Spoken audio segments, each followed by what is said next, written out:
İki gaye içindir tasavvuf. Birincisi imanı vicdanileştirmek, yakinileştirmek, görür gibi bir iman elde etmek, hakiki imana kavuşmak. İkincisi de emredilenleri yaparken, yasak edilenlerden sakınırken, yani dine uyarken zorluk değil kolaylık duymak, lezzetini almak içindir. Turgut Özal merhum, Cumhurbaşkanı iken sordular.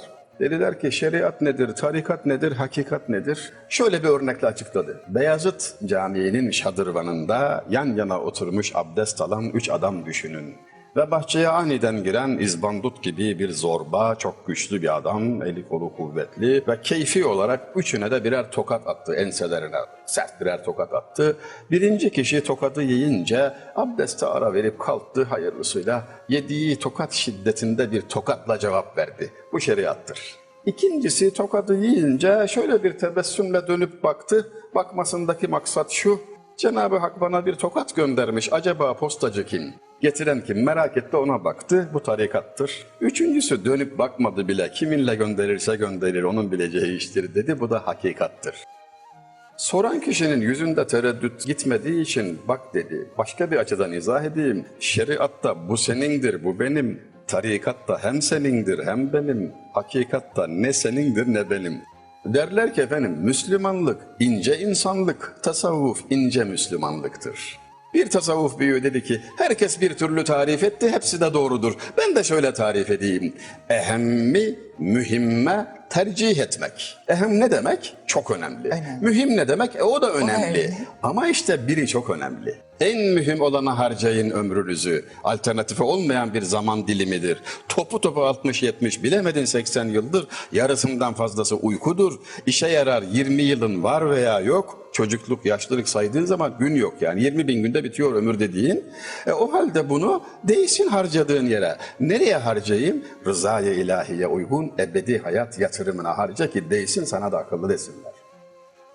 Hazreti Peygamber'in bütün ümmete en çok sevindiren haberi el mer'ü me'a men ahabbe. Kişi sevdiğiyle beraberdir. İşte tasavvuf kimin sevilip kimin sevilmeyeceğini, nasıl sevileceğini, nasıl sevilmeyeceğini öğreten disiplinin adıdır.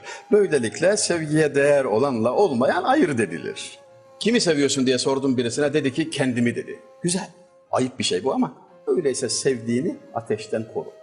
Dünya, Hazreti Mevlana Celaleddin Rumi buyuruyor ki, bindiğin bir gemidir. Bir gemiyle sen seyahat ediyorsun, dünya denizinin üzerinde. Dünya alttaki deniz gibidir. O altta oldukça, sen gemiyi yönettikçe selamete çıkarsın. Fakat deniz suyu geminin içine girerse onu batırır. Yani dünya ayağının altında olsun, ona bas ama sevgisini kalbine sokma. Tasavvufta kemal bulmuş iki talebe artık vazifeli olarak dergâhtan uğurlanıyorlar. Ayrılırken birisi diyor ki, yahu rüyaya itibar olmaz ama rüyamda senin 1 yıl sonra vefat edeceğini haber aldım. Eğer o haber doğruysa tedbir al diye söylüyorum dedi kardeşine. Böyle bir haber alsanız telaşlanırsınız değil mi? Onun cevabı şu: yapma ya, 1 sene daha mı bekleyeceğiz? Ölmek felaket değil. Öldükten sonra başa gelecekleri bilmemek felakettir. Hesaba çekileceksin. Hem de her nefesinden. Bedenimiz var, ruhumuz var. Modern dünya bize sadece bedenimize odaklı bir sistem kuruyor. Bütün ihtiyaçlar bedenimizin zannediyoruz. Ruhun varlığını bile unutarak yaşıyoruz. Korkunç bir şey bu. Korkunç bir şey. Ne kadar modern telakkilerle zehirlenirse zehirlensin. İnsan ya, ana vatanı cennet ya, Allah'ın kulu ya. İyi güzeli tanır. Yeter ki samimi olsun. Yeter ki içten olsun. Bir namaz kıldım diye kendini bir şey zannettin. Hele bir dur bakalım. Yani gizli kusurlarını başkaları bilmiyor. Seni adam zannediyorlar. İçindeki kusuru sen bileceksin. Mesela hiçbir şey yapmadın, kimseyi incitmedin, bağırıp çağırmadın ama kalbinde kibir taşıyorsun. Hepimizde de var olan bir hastalıktır. Varlığının bile farkına varmadan ömrü tamamlarız çoğu kere. Kibir. Kendini yüksek görürsün birinden. Bir şekilde yüksek görürsün yani. Ucup, kendini beğenirsin. Kibir başkasından yüksek görmek, ucup kendini beğenmek. Halbuki tasavvufi öğreti sana şunu diyor: karşılaştığın kişiyi yaşlıysa, akransa, senden küçükse, hatta Müslüman değilse, kafirse bile kendini ondan üstün göremezsin. Yaşlıysa de ki onun ömrü benden uzun, çok iyiliği vardır. Akransa, ya onun hayatını bilmiyorum ama kendi kusurlarımı biliyorum, ben ondan aşağıyımdır. Küçükse, Ya günah işlemeye vakti olmadı. Benim günahım çok. Kafirse bir Müslümün kafirden aşağı olamaz. Kur'an ayete ters olmaz. Nasıl? Şöyle bir şey. Şimdi durum bu ama son nefes gelmedi ki. Allah göstermesin. Bilmiyoruz. Garantimiz mi var? O kavuşur. Ben kaybedersem Allah göstermesin. Bana melekler ağlar. Hesaba çekilmeden önce kendinizi hesaba çekin buyurdu Hazreti Peygamber. Evliyanın büyüklerinden Ubeydullahi Ahrar Hazretleri çok zengin idi. Yüzlerce çiftliğinde binlerce çalışanı vardı. Bir de derviş tabiatlı bir şeyh vardı. O kadar fakir ki bir tası var, bir de yastık niyetine taşı var. Başka hiçbir şey yok. Üstünde bir kat elbise, o kadar yani. Kulübe, acırsınız kümesten hallice bir kulübe. Oraya giden birisine sordurdu. Benim için ne diyorlar? Hazreti Ubeydullah'a sorun. Ne diyorlar benim için? Cevap geldi. Dünya sevgisini kalbinden çıkarsın diyor. Merak etti. Milyarlarla oynuyor ve bana diyor ki dünya sevgisini de kalbinden çıkar. Neyim var benim? Anlamak için ziyaretine gitti. Çiftliklerinde gezmeye başladılar. Atla seyahat ediyorlar. Göz alabildiğince gidiyorlar. Çiftlik bitmiyor. Hepsi Hazreti Ubeydullah'ın. Bir çeşmenin başında su içmek için dinlendiler. Kalktılar. Tası unuttu gelen şey. Biraz ilerlediler. Aklına geldi. Dedi üstad tasımızı unuttuk. Dönüp alsak. Duymazdan geldi. 2 dakika sonra bir daha hatırlattı. Ya biraz uzaklaşıyoruz dedi efendim dedi. Müsaade münasipse dönüp tasımızı alsak dedi. Gene cevap vermedi. 3. kez iyice uzaklaştılar. Tekrar söyleyince durdurdu atı ve dedi ki işte mesele bu. Bir tasın var kalbinden çıkaramadın. Şu gördüğün hayvanların hepsi kalbimize değil o kazıklara bağlıdır. Günümüz insanı nasıl yapıyor genellikle? Bir araba alıyor. Arabasız olan veya ayaksız olan veya çıplak olanı değil de daha lüks bir arabaya binene bakıyor, mutsuz oluyor.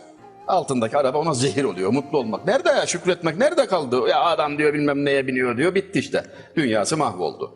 Maneviyat söz konusu olunca ya namazlarımızı ara sıra aksatıyoruz falan ama ya hiç olmazsa cinayet işlemedik, esrar satmadık falan diyerek kendisinden çok daha büyük suçları işlediğini düşündüğü insanlara karşı manen ileride olduğunu vehmediyor.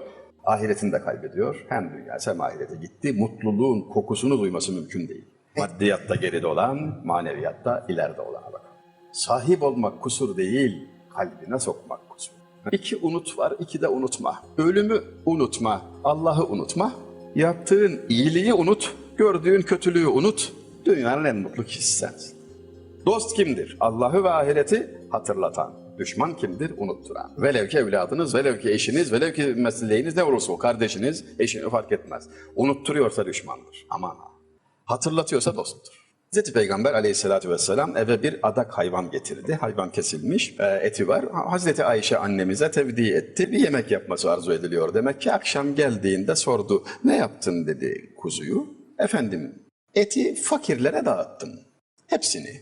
Ön kol etini sevdiğinizi bildiğim için onu tuttum. Emrederseniz yemek yapacağım dedi. Cevap. Ön kol eti hariç hepsi bize kalmış. Verdiğimiz bizim yani. Kalan değil. Kimi sevindiriyoruz? Allah'ın kulu olanı, Allah'ın hatırı için. Mesele bu. Yani evladımız bizim mülkümüz değil. Biz onun patronu, sahibi, efendisi falan değiliz. Eskiler bunu kelimeyle bile gösterirler.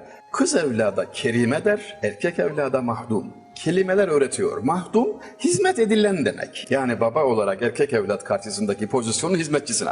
Ona hizmet edeceksin. Kerime çok kıymetli olan baş tacı demek.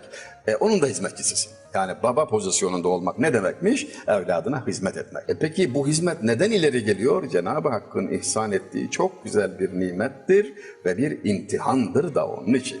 Yük kristal, eşek topal, yol uzun ve yokuş, hava kış. İşte o kristali sahibine kırpmadan dökmeden iletmek gibi bir vazifen var. Emanetçiyiz neticede. Söz ola kese savaşı, söz ola kestire başı, söz ola avulu aşı, yağıyla balede bir söz. Kişi bile söz demini, demeye sözün kemini, bu cihan cehennemini 8 uçmağı ede bir söz demişti Hazreti Yunus Emre.